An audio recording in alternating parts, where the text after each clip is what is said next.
Good morning everyone, আমি প্রিয়াঙ্কা। আমার চ্যানেলের আরও একটি নতুন ব্লগে আপনাদের সবাইকে স্বাগত রেখে আজকের ব্লগটি শুরু করছি।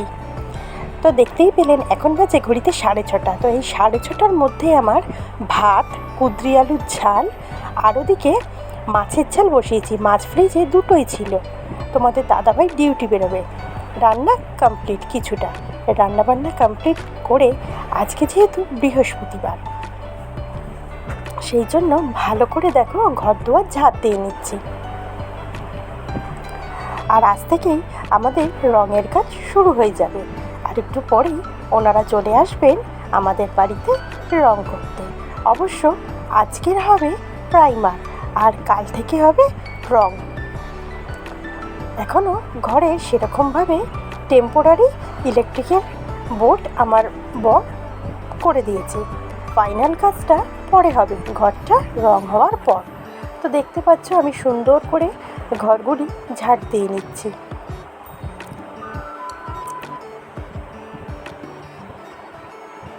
আর ঘরের কাজ ঘরের লোকরা যতটা পরিষ্কার করে করবে, বাইরের লোক কিন্তু সেরকমভাবে করবে না। ওরা চাইবে যতটা তাড়াতাড়ি সম্ভব, যেরকম সম্ভব কাজ সেরে চলে যেতে পারলেই বাঁচে। মানে ওরা ওই কথাই বলে না, ধরতক্তা মার পেরে কাজ করে বেরিয়ে যাবে। এরমভাবে কি করবে? করবে না, কেউই করবে না।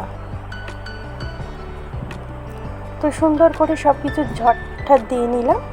আর তারপরে গ্রিলে তালাটা দিয়ে দিচ্ছি। কেন আমাদের মেন দরজায় সবসময় তালা দিয়েই রাখি, যেহেতু রাস্তার পাশে বাড়ি। ঘরদর পরিষ্কার করে প্রচণ্ড হাঁপিয়ে গেছি।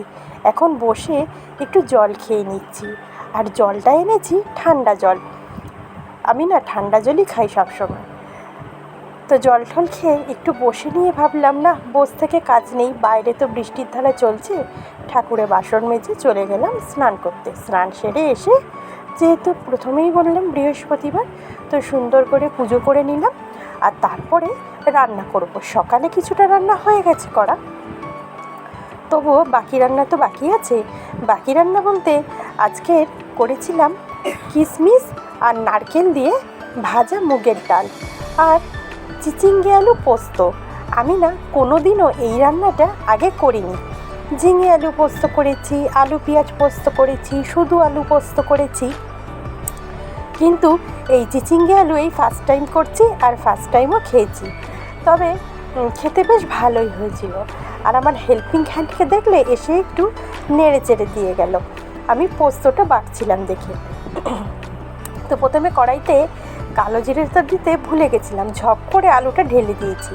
ঢেলে দেওয়ার পরে মনে হলো এ বাবা, কালো জিরেটা তো দিলাম না। তাই আলুটা একটু সাইডে সরিয়ে রেখে কালো জিরেটা তেলের ওপর দিয়ে দিলাম। আর ভাজা মুগের ডালটা যখন করছিলাম, মুগ ডালটা যখন আমি শুকনো কড়ায় ভাজছিলাম, জানো তো তখন না ভিডিও করেছি, কিন্তু ভিডিওটা না কীরকমভাবে পজ হয়ে কোথায় যে হারিয়ে গেল, আমি আর গ্যালারির মধ্যে খুঁজেই পেলাম না।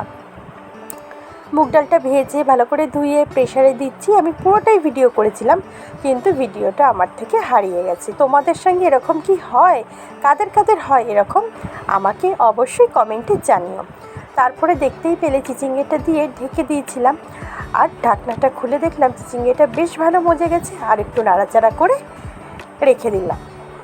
নামিয়ে একটু মিষ্টি মিষ্টি দিয়েছি, খেতে বেশ ভালোই হয়েছিল। আর এরপরে দেখো দিয়ে দিচ্ছি, করে ফেলছি মুগের ডালটা সম্বার। প্রেসারে তো একটা সিটি পড়েই গেছে। আর প্রথমে শুকনো লঙ্কা জিরে ফোড়ন দিয়ে নারকেলটা দিয়ে দিলাম। নারকেলটা দেওয়ার পরে দিয়ে দিলাম একটু আদা জিরে বাটা, দিয়ে একটু কষিয়ে নেওয়ার পরে ভিজিয়ে রাখা কিশমিশগুলি এখন দিয়ে দিচ্ছি। আর তারপরে পরিমাণ মতো লবণ মিষ্টি দিয়ে, হলুদটা তো ডালে দিয়েই রেখেছিলাম, তাই আর আলাদা করে হলুদ দিইনি। এরপরে ডালটা ঢেলে দেবো। ডালটা খেতে দারুণ হয়েছিল, তোমরাও একদিন ট্রাই করতে পারো। নারকেল আর কিশমিশ দিয়ে ভাজা মুগের ডাল। আমার মেয়েরা তো মুগ ডাল খেতে এতই ভালোবাসে, আর গন্ধটা এত সুন্দর বেরোচ্ছিল, ভীষণ ভালো লাগছিল। আর এবার দিয়ে দিলাম হিং আর একটু ঘি। আমার মেয়েরা মুগ ডাল হলে পরে শুধু ডাল দিয়েই ভাত খেয়ে নিই।